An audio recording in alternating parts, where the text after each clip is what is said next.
After Bhagavan came down to the mother Samadhi, the devotees from town continued to give him bhiksha. Kunju Swami and Ramakrishna Swami, who were assigned to guard Skanda ashram, began to wail Bhagavan's long absence, saying to themselves, "We came here for Bhagavan, not just to guard a building up on the hill." They would therefore sneak down the hill to be with Bhagavan. Noticing this, Bhagavan said one day, "Let us all go around the hill." After going around the hill with Bhagavan, Kunju Swami and Ramakrishna Swami returned to Skanda ashram, while Bhagavan and a few others came back to Ramana ashram in its earliest days. After an hour or so, Kunju Swami and Ramakrishna Swami came running to Ramana ashram, crying, "Bhagavan, thieves have entered Skanda ashram and robbed everything. Whatever was left there is all gone." Unruffled, Bhagavan replied, "That's good. Now nobody need guard the building. You can also come and stay here." This is how Ramanashram began to develop. It began as a mere thatched shed with a low platform on which Bhagavan would lie. 6 or 7 devotees would lie down near him on mats made of coconut leaves.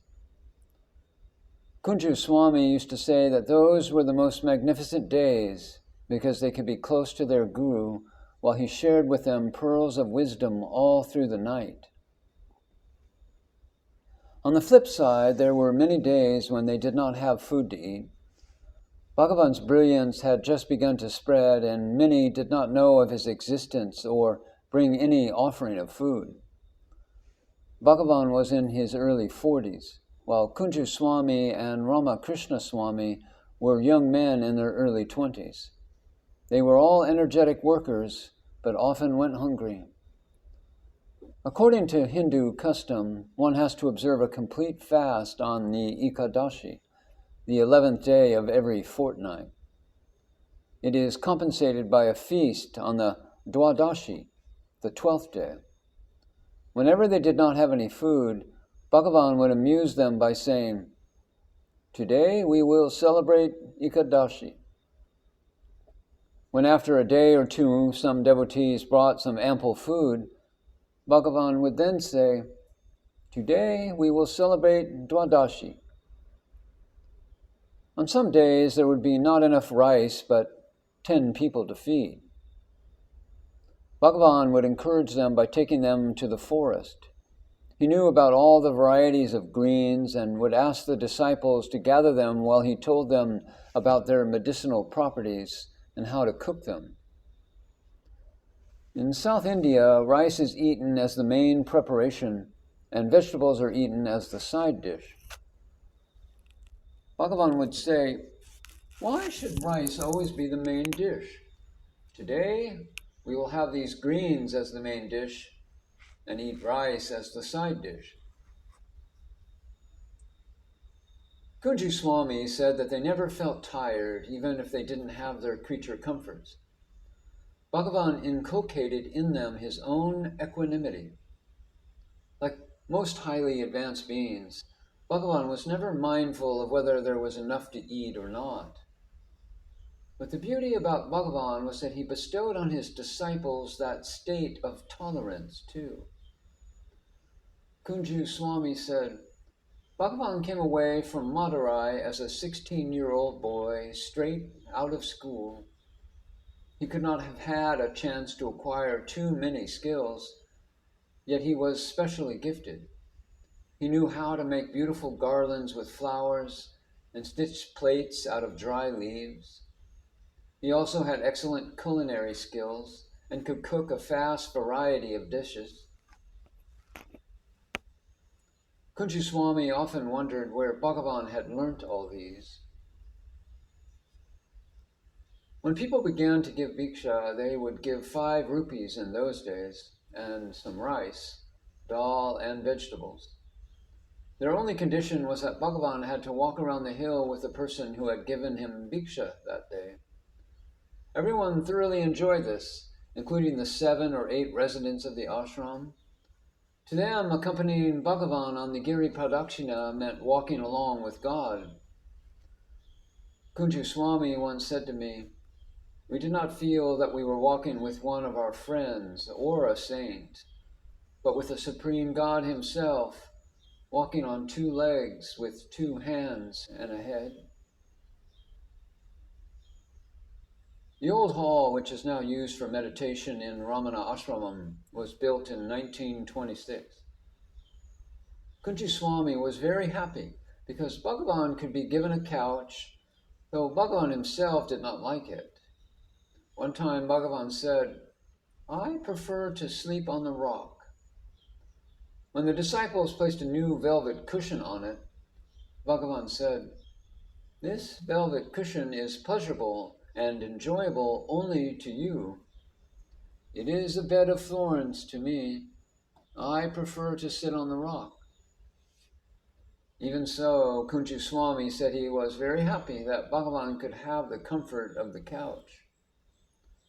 Here too, the devotees slept in the same hall as Bhagavan. There were a few dogs at Ramanashram, and Kunju Swami admitted that none of them were fond of the animals because they were a nuisance. The hall where they slept was also the kitchen, the dining room, and audience hall. These dogs too lived there. Bhagavan knew of some of the disciples' discomfort with the canines. So Bhagavan made them sleep below his couch. At night he would take them for a walk and then bring them back and tell them, "Get under the couch. The others will get angry if you stay outside. Go in," he said to the canines. Bhagavan also worked along with his devotees. All the ashram chores, including gardening, chopping vegetables, cooking, cleaning, and even masonry work, were done by Bhagavan too. He would bring rocks and mix water and mud for mortar to build walls. When the master accompanied his disciples in their work, they felt rejuvenated and happy. One day, when Bhagavan was seated in the midst of his devotees, he suddenly got up and strode quickly towards the hill. Kunju Swami said, "I was very curious. Bhagavan usually never did anything unpredictable. On the rare occasions that he did, there was always some significance behind it." Kunju Swami was waiting for Bhagavan to instruct him to come, but the Guru went alone. From a distance, he could see Bhagavan surrounded by monkeys. After half an hour or so, Bhagavan came back with his eyes swollen from shedding tears. "We were alarmed and asked what happened," Kunju Swami said. And Bhagavan replied, "These monkeys have been searching for me at Skanda Ashram. When I left, they searched all over the hill, putting their lives in peril. Monkeys live in kingdoms, and if they wander into another territory, they could be killed by rival monkeys. These monkeys have come with their children, risking their lives, and are begging me to come back to Skanda Ashram because they miss me there.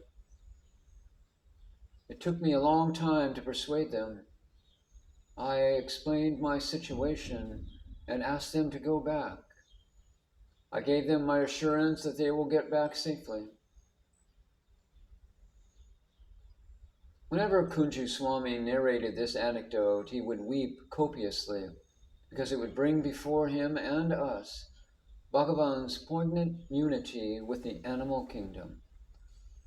Bhagavan would often point out, "What is the difference between animals, birds, and us? Birds wear the bird body, animals wear the animal body, and we wear the human body. We all wear different bodies like different shirts, but in reality, we are all the same being." Kunju Swami loved animals and noticed Bhagavan's relationship with them. He was therefore the source of all stories of the Master's relationships with animals and birds.